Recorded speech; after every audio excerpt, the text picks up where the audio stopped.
Riches was. Hi everyone, welcome back to my channel. This is Sammy P, and today I'm coming to you with something different.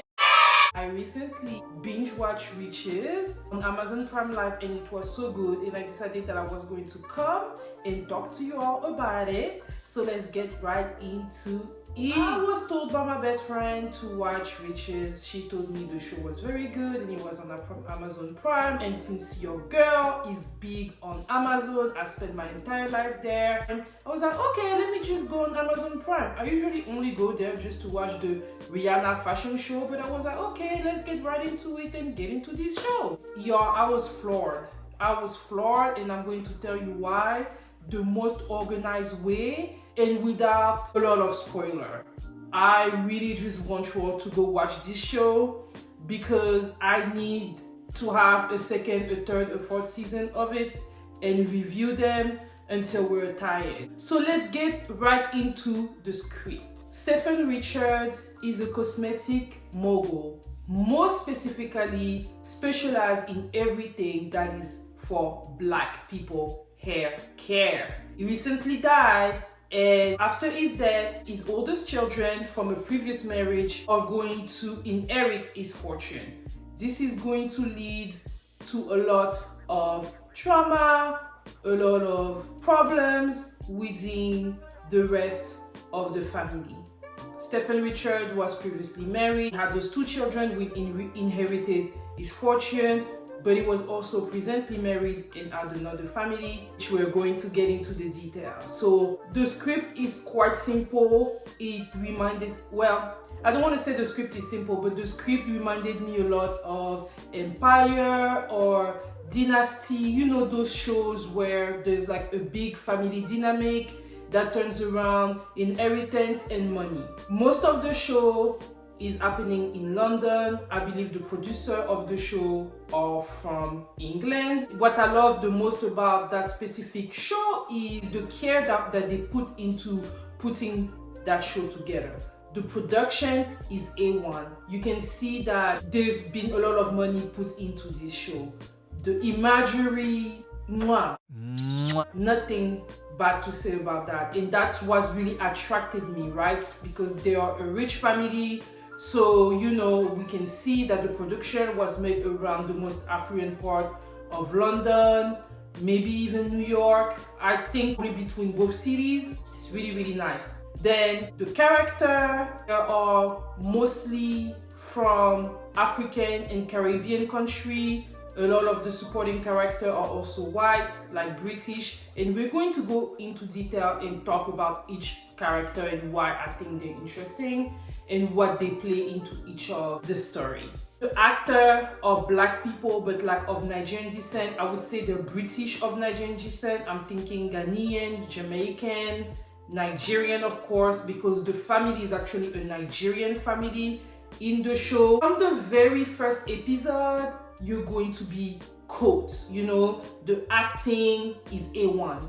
I believe that they got actors that are like well known into their niche, either like in like British film or maybe Nigerian movies. I recognize the mother-in-law. I've seen her in some movie that I've watched before. I would say a couple of recognizable faces for me, which was nice, and it was in a different, different total environment because once again, the production, right? The catching is really good. So it set the tone with Stephen Richard basically talking about how he made his money. He's talking to a war journalist, and there's a lot of symbolism in the show. I think it really talks about Black excellence, how us Black people are capable of great things, not always trying to be under the influence of Caucasian people or whoever are supposed to be the best in this world. There's a lot of symbolism in that show. There's like a lot of like little sentences that are being told that really makes you feel like, okay, you know, they're not just a simple Black rich family. You know, sometimes you have a lot of like shows whenever the family is Black and, you know, they made their fortune. Sometimes we feel like, you know, we cannot really relate to them and stuff like that. But that specific family, they're very proud of their Nigerian African heritage. There's one scene that's just like a little spoiler, but not a lot, where one of the ladies is like complaining to the caterer because the rice is not Nigerian rice. This is a Nigerian household. We're not in Ghana, you know, and that was in reference to the most famous war of like who has the best jollof rice between Ghanaian and Nigerian, which to me is quite funny because neither of them have the best jollof rice. As somebody that is from neither of those countries, I can assure you that the best jollof rice is from the country that originated it, i.e. Senegal. I am not Senegalese, I'm just saying that war between Nigerian and Ghana about the jollof rice has been ongoing. It's very well known, and it was funny to me, and this is showing us that this show was made in 2021, 2022. This is talking about today's culture, which I enjoy. The show gave me a little bit of Nollywood, a little bit of Empire, like in a very modern way with that British touch. It's nice. I like it a lot. One of the other reasons why I think this show is worth watching is because of the acting. They did an excellent job with the people that they chose, and I'm going to go ahead and talk about the cast, but like I'm not talking about the actress themselves, I'm going to talk about who is in the show. First person that we are getting acquainted with is the father, who we know is going to die. The first episode is well alive, and even though he's going to die, we're still going to see a lot of him across the show with flashbacks. Acting is great. I really feel him. I really can relate, you know. I don't know. He's doing a good job at what he's doing. Next person is going to be Nina, who really is the star of the show. The actress name, I believe, is Deborah Ayorinde. If I'm not saying it well, I apologize. She's a beautiful, beautiful lady. She reminded me of the singer Tiwa Savage, who I love. And she's basically going to be the protagonist in the show. She is along her brother Simon, going to inherit the fortune. Mind you, they're from a previous marriage that Stephen Richard, their father, had. So, and he's currently married, so it's like, how come the two of them are going to inherit? But there's a reason behind it. Nina is a successful VP of finance, I believe. She's doing good, and because of that, her father feels like she's the best along her brother to be able to take care of the company. Next person that we have is a brother, Simon. Simon is, I believe, a hairdresser, and one particularity of him is, of course, his sexuality. He's going to be the supportive actor and supportive brother to his sister. I love his attitude. I love the way he looks. He is very handsome. His fashion is A1. His acting is A1. He got me both, right? And those two are going to inherit. And really, Simon is a lot of support for his sister. You can see the trust. You can see the brother-sister relationship that is really, really close, and that I always like to see that, right? So they're very close to each other.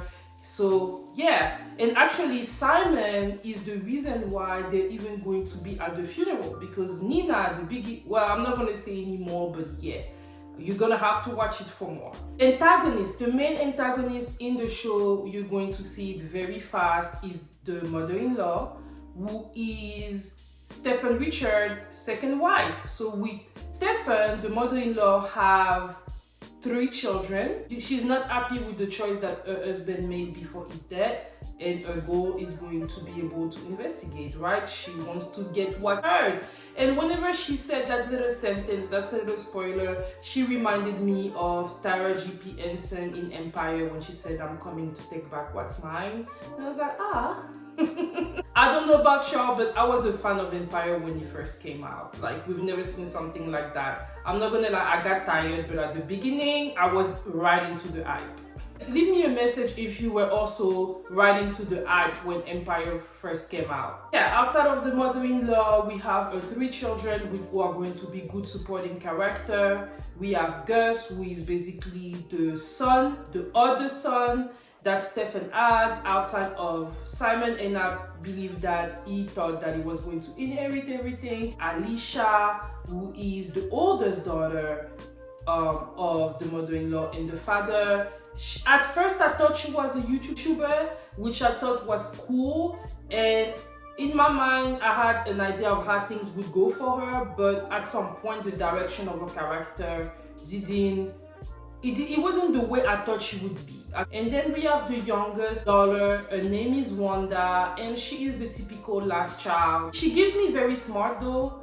I would say most of the show gave me, you know, I'm just a father's daughter basically, like the youngest child. She's still young, trying to figure herself out. That was the dynamic for the family. And then they have great supporting character. Three main supporting character are going to be Gideon, who is Stefan's Richard best friend, and also the one that have like the power of will attorney in it. He's playing his role really well. I also really enjoyed the other supporting cast, who was the assistant, Maureen. Oh my god, the lady that plays her is such a great actress.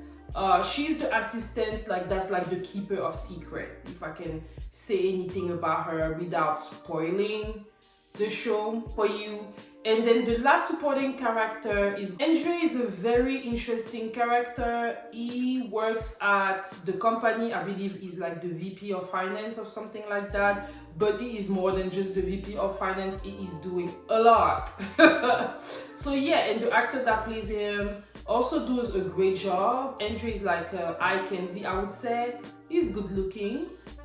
But honestly, I would go more for like Gus, who is like the second son. I think he's handsome, but like so yeah, the supporting characters are really good. There's 6 episodes total in season 1. At the end of each episode, you're left with a cliffhanger that just makes you basically wants to watch everything at once. Like whenever you're going to start it, you're not going to want to finish it. And that's what I love the most about the show. There's a lot of surprises, there's a lot of cliffhanger, there's a lot of suspense, there's a bit of like sex and everything. And it also shows you a young woman that's like liberated with her sexuality.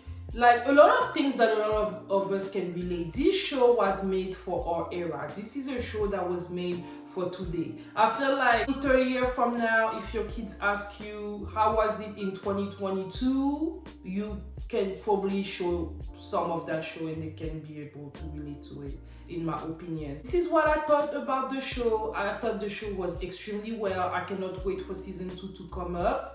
There's a lot more that could be said, but this video really is not to go ahead and like spoil everything. It's more for you all to go and watch it, and who knows, if you did like it, eventually we can maybe come back and do a full review, or maybe talk about it in a live.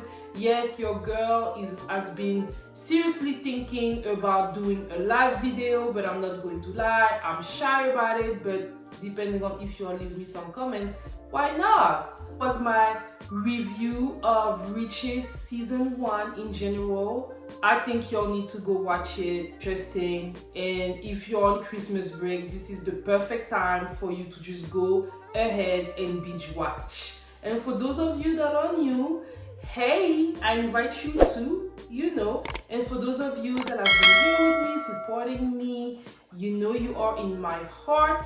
Let me all know if there's any shows you've been watching that you want me to watch, and I will do so and come back with a review. See you soon. Bye.